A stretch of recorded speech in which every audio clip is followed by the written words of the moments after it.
Dear students, इस video lecture में हम डिस्कस करेंगे deduction of Graham's law of diffusion from kinetic gas equation. तो सबसे पहले हम देखते हैं कि ग्राहम्स लॉ ऑफ डिफ्यूजन क्या है, जो हमने ऑलरेडी पढ़ा हुआ है। ग्राहम्स लॉ ऑफ डिफ्यूजन ये कहता है कि rate of diffusion of a gas is inversely proportional to under root of density of gas. या हम इसको ऐसे भी लिख सकते हैं कि रेट ऑफ डिफ्यूजन जो रहता है किसी गैस का, यानी कोई गैस कितना जल्दी डिफ्यूज होगा, वो डिपेंड करेगा उसके मोलर मास पे, और that is proportional to under root of molar mass. ये तो आप दोनों तरीकों से लिख सकते हैं इसको। अगर मेरे पास में सपोज एक कंटेनर है और इस कंटेनर में दो गैसेस हैं, दो डिफरेंट गैसेस है, एक ये गैस और दूसरा ये गैस। एक का मोलर मास ज्यादा है, दूसरे का मोलर मास कम है। बात समझ में आ गई? तो अगर मैं सपोज गैस वन है हमारे पास में, गैस वन, उसका रेट ऑफ डिफ्यूजन निकालना चाहूँ, मैं लिखूंगा R1। गैस टू के लिए रेट जो होगा वो होगा R2। रेट किसे हम कहते हैं कि कितना वॉल्यूम पास हुआ और कितने टाइम में हुआ, यानी वॉल्यूम डिवाइड बाय टाइम निकालते हैं हम, कितना वॉल्यूम पास हुआ और कितने टाइम में पास हुआ। इस तरह से R2 का हम निकालेंगे वॉल्यूम कितना गैस 2 का पास हुआ और कितने टाइम में पास हुआ। इसे हम कहते हैं रेट। बात मेरी समझ में आ रही है? शाबाश। और ये जो रेट ऑफ डिफ्यूजन है, ये मैं ऐसे भी लिख सकता हूं कि rate of diffusion is directly proportional to velocity of gas. कितना फास्ट गैस मूव कर रहा है। तो मैं ये कहूंगा कि R1 is directly proportional to U1 and R2 is directly proportional to U2। बात समझ में आ गई? शाबाश। अब मैं इसको ऐसे भी लिख सकता हूं, फिर अगर मैं दोनों गैसेस का कंपैरिजन करना चाहूं तो मैं लिखूंगा R1 by R2 is equal to, अगर इक्वल टू लगाएंगे तो कांस्टेंट आएगा, यहाँ पे कांस्टेंट डिवाइड बाय कांस्टेंट वो कैंसल, तो मैं लिखूंगा U1 डिवाइड बाय U2। बात मेरी समझ में आ रही है? शाबाश। अब ये जो इक्वेशन है, इस इक्वेशन को हम काइनेटिक गैस इक्वेशन के जरिए निकाल सकते हैं। कैसे? हमारे पास में जो काइनेटिक गैस इक्वेशन है वो ये है कि pressure into volume is equal to 1/3 mn U square. U जो है यहाँ पे ये रूट मीन स्क्वायर वेलोसिटी, आप एवरेज वेलोसिटी ले लो या रूट मीन स्क्वायर वेलोसिटी ले लो, लेकिन सभी तो ये वेलोसिटी है ना, वेलोसिटी है ना, स्पीड। जितना स्पीड से गैस पास होगा, मूव होगा, उतना जल्दी उसका डिफ्यूजन होगा। बात समझ में आ गई? अब ये इक्वेशन को अगर मैं थोड़ा सा मॉडिफाई कर दूं, इस इक्वेशन को, तो इसको मैं इजीली लिख सकता हूं। ये U स्क्वायर जो है, ये U स्क्वायर, ये बराबर आएगा फिर PV, ये इधर ले जा, ये डिवाइड में था यहां पे, तो ये बन जाएगा मल्टीपल 3 इंटू PV, है ना, 3 इंटू PV हो जाएगा। और यहां पे ये मल्टीपल में था MN, ये हो जाएगा डिवाइड इन MN। M क्या है? M है मास ऑफ गैस मॉलिक्यूल,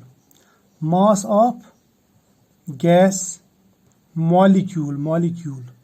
बात याद रखना। और N जो है ये नंबर ऑफ मॉलिक्यूल्स है। एक मॉलिक्यूल का मास अगर M है तो N नंबर ऑफ मॉलिक्यूल्स का मास कितना होगा? N into M। यानी मैं ये कहूंगा कि जो M इंटू N है ये टोटल मास ऑफ गैस है, टोटल मास ऑफ गैस। बात मेरी समझ में आ गई? शाबाश। तो अगर मैं इस इक्वेशन को यहां पे लिख दूं ऐसे, इस इक्वेशन को यहां पे लिखता हूं, मैं लिखता हूं इसको U square is equal to 3P divide by total mass. याद रखना, मैं लिखता हूं टोटल मास। बात मेरी समझ में आ रही है? Total mass. तो मैं लिखता हूं इसको सपोज W, और यहां पे लिखता हूं मैं V। तो ये एक और इक्वेशन बन जाएगी। अब देखो, मास पर यूनिट वॉल्यूम जो रहता है, मास पर यूनिट वॉल्यूम, वो कहलाता है डेंसिटी। ठीक, ये कहलाता है डेंसिटी। तो इसका मतलब V/W क्या हो जाएगा, V/W इसका उल्टा वो हो जाएगा 1 डिवाइड बाई डेंसिटी, राइट। तो मैं फिर इसको लिख सकता हूं कि ये U² जो है ये बराबर है 3P divide by D, 3P divide by D। बात मेरी समझ में आ गई, शाबाश, यहां तक क्लियर है। या मैं बोलूंगा फिर U किसके बराबर आएगा, वो आएगा √3P डिवाइड बाई D। ठीक, यहां तक क्लियर है ना, शाबाश, 3P डिवाइड बाई D। अब ये जो इक्वेशन है ये हमारे काम की इक्वेशन है, ये वाली इक्वेशन।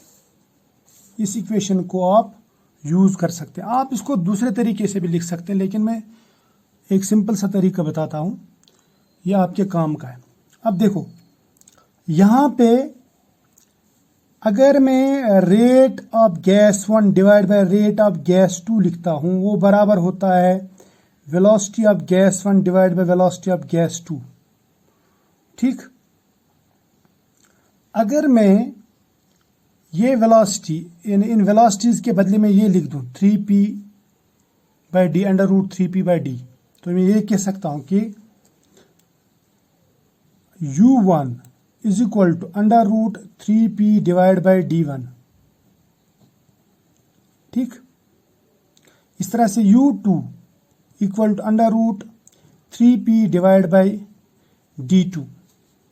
अब P मैंने चेंज क्यों नहीं किया, मान लीजिए कंटेनर है, कंटेनर में प्रेशर कांस्टेंट है, दोनों मतलब जो टोटल प्रेशर है ना वो कांस्टेंट है, फिक्स है। तो उस सूरत में अगर मैं ये इक्वेशन यहां पे पुट कर दूं तो मुझे मिल जाता है R1 डिवाइड बाय R2, ये इक्वेशन। इसको मैं ऐसे लिख सकता हूं, फिर U1 के बदले में क्या लिखूंगा, मैं यहां पे लिखूंगा मैं कॉमन अंडर रूट। ठीक, मैं लिखूंगा 3P divide by D1 divide by 3P divide by D2। ठीक, यहां तक तो क्लियर है ना। अब इसको ले जाएंगे हम नेक्स्ट पेज पे। देखो, ये इक्वेशन है हमारे पास में। इस इक्वेशन को अगर मैं रीअरेंज करूं, इसको रीअरेंज करने से ये अगर ऊपर ले जाएंगे तो ये ऐसे बन जाएगा √3P divide by D1 into D2 divide by 3P। अब 3P कैंसल, ये हो जाएगा बराबर √D2 डिवाइड बाई D1, जो हमारा ग्राम्स लॉ ऑफ डिफ्यूजन है। यानी rate of diffusion of a gas is inversely proportional to √ of density of that gas. या मैं इसको ऐसे लिख सकता हूँ R1 डिवाइड बाई R2, ये बराबर आ जाएगा √ ऑफ D2, यानी इसका उल्टा डिवाइड बाई D1। ये हमारी इक्वेशन है, ग्राम्स लॉ ऑफ डिफ्यूजन की equation, grams law of diffusion. ये हो गया तरीका नंबर 1। तरीका नंबर 2, दूसरा तरीका भी हमारे पास में। देखो, हमने एक इक्वेशन लिखी ऊपर, उसमें हमने लिखा कि R1 डिवाइड बाई R2 ये बराबर होता है U1 डिवाइड बाई U2। या मैं ऐसा कह सकता हूँ, इसको भी स्क्वायर लगाओ, इसको भी स्क्वायर लगाओ और रूट कर दो, √ of A² is equal to A। इस तरह से √ of U1² is equal to U1 ही आएगा। तो मैं इसको ऐसे भी लिख सकता हूँ, इट इज इक्वल टू √ लगाएंगे, लेकिन साथ में ही स्क्वायर भी लगाएंगे, यहां पे भी स्क्वायर लगाएंगे, तो कोई फर्क नहीं पड़ता इससे। स्क्वायर स्क्वायर कट ही वापस इसके जैसा बन जाएगा, ये इक्वेशन। ये तरीका नंबर 2 बोल रहा हूं मैं, यानी सेकंड मेथड। ये प्रूव करने के लिए कि ग्राम्स लॉ ऑफ डिफ्यूजन कैसे हम निकाल सकते हैं। बात समझ में आ गई। अब हमारे पास में वही गैस इक्वेशन जो है, सॉरी काइनेटिक गैस इक्वेशन, वो क्या है, PV is equal to 1/3 mNU²। ये है ना, ये काइनेटिक गैस इक्वेशन है, काइनेटिक गैस इक्वेशन। ठीक, इस काइनेटिक गैस इक्वेशन को मैं फिर वैसे ही लिख सकता हूं, कैसे, मैं लिखूंगा U², ये बराबर आएगा PV इंटू करेंगे ये 3 डिवाइड बाय करेंगे M इंटू N। ये बन गई हमारे पास में और एक इक्वेशन, बहुत ही इंपॉर्टेंट इक्वेशन।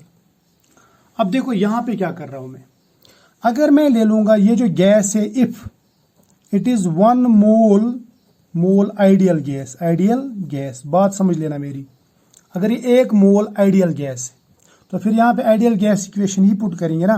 तो आइडियल गैस इक्वेशन क्या है, PV is equal to nRT, लेकिन n क्या है, नंबर ऑफ मोल्स जो 1 है, तो मैं लिखूंगा PV is equal to RT for 1 mole, right. और उस सूरत में 1 मोल के लिए जो नंबर ऑफ मॉलिक्यूल्स रहते हैं n, वो बन जाता है Na क्या है, एवोगैड्रोस नंबर। 1 मोल का मतलब रहता है एवोगैड्रोस नंबर 6.023 इंटू 10⁻23 पार्टिकल्स या एंटिटीज। समझ में आया। तो अगर मैं ये चीजें यहाँ पे फिट कर दूं तो फिर ये जो इक्वेशन है ये इस तरह बन जाएगी, U² is equal to 3RT divide by m यानी mass of 1 molecule of gas into Na Avogadro's number. अगर मैं एक मॉलिक्यूल का मास ले लूं और उसको 1 मोल से मल्टीपल कर दूं तो वो बन जाता है m यानी मोलर मास, यानी mass of 1 mole of molecules, इसको हम कहते हैं मोलर मास। बात समझ में आ गई। तो ये बन गया मोलर मास, यहां तक तो क्लियर है। तो फिर मैं इसको ऐसे लिख सकता हूं, U² is equal to 3RT divide by m, right. तो ये जो इक्वेशन है ये बहुत ही इंपॉर्टेंट इक्वेशन है यहाँ पे हमारे पास में, और इस इक्वेशन को मैं मॉडिफाई करके ऐसे भी लिख सकता हूं, U जो है U, या इसको अभी छोड़ दो, इसको ऐसे ही रहने दो, ऐसे भी कर सकते हैं वैसे भी कर सकते हैं, जो आपको मर्जी आए लिख सकते हैं। अब यहां पे मैं ऐसे लिख सकता हूं, ऊपर जो मैंने लिखा था रेट 1 डिवाइड बाय रेट 2, वो बराबर आया था U1² डिवाइड बाय U2², ये आया था ना। अब अगर मैं U1 के बदले में ये लिखूं और Tm1, यानी मैं लिखूंगा at constant temperature and pressure मैंने फिक्स किया, टेम्परेचर फिक्स किया, तभी तो ग्राम्स लॉ हम यहाँ पे डिफाइन कर सकते हैं। तो ये कांस्टेंट हो जाता है, ये कांस्टेंट हो जाता है, तो मैं इसको ऐसे लिख सकता हूँ, फिर ये बन जाएगा ऐसे √ 3RT डिवाइड बाय m1, बात मेरी समझ लेना, m1, ठीक। इसके बदले डिवाइड बाय लिखेंगे 3RT डिवाइड बाय m2, यानी दूसरे गैस का मोलर मास।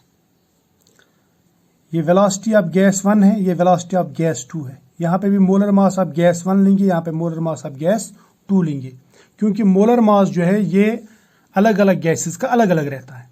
जैसे हाइड्रोजन का अलग है, ऑक्सीजन का अलग है, ऑक्सीजन का 32 है, हाइड्रोजन का 2 है, ठीक है। तो इस तरह से ये मोलर मास अलग अलग हो जाते हैं, लेकिन टेम्परेचर फिक्स है, ये सब फिक्स है। तो अगर आप इसको रीअरेंज करेंगे, इस इक्वेशन को आप लिख सकते हैं R1 बाय R2, ये बराबर हो जाएगा ऐसे 3RT divide bye m1 into, इसको ऊपर ले जाओ क्योंकि ये डिवाइड में है ना, तो ये बन जाएगा m2 डिवाइड बाय 3RT। अब 3RT कट, ये और ये कट, तो ये बन जाएगा √ m2 डिवाइड बाय m1, यानी R1 डिवाइड बाय R2 जो है वो बराबर हो जाएगा √ m2 डिवाइड बाय m1। ये भी ग्राम्स लॉ ऑफ डिफ्यूजन है, but in terms of molar mass. तो इसका यहाँ पे कंक्लूजन निकलता है कि rate of diffusion of a gas is inversely proportional to √ of molar mass या inversely proportional to √ of density of that gas। तो दोनों सूरतों में हम ये डिराइव कर सकते हैं। तो आई होप ये आपको समझ में आया होगा। तो अब हम चलते हैं नेक्स्ट टॉपिक की तरफ, लेकिन इस लेक्चर में नहीं, वो नेक्स्ट लेक्चर में। फिलहाल आज इतना ही।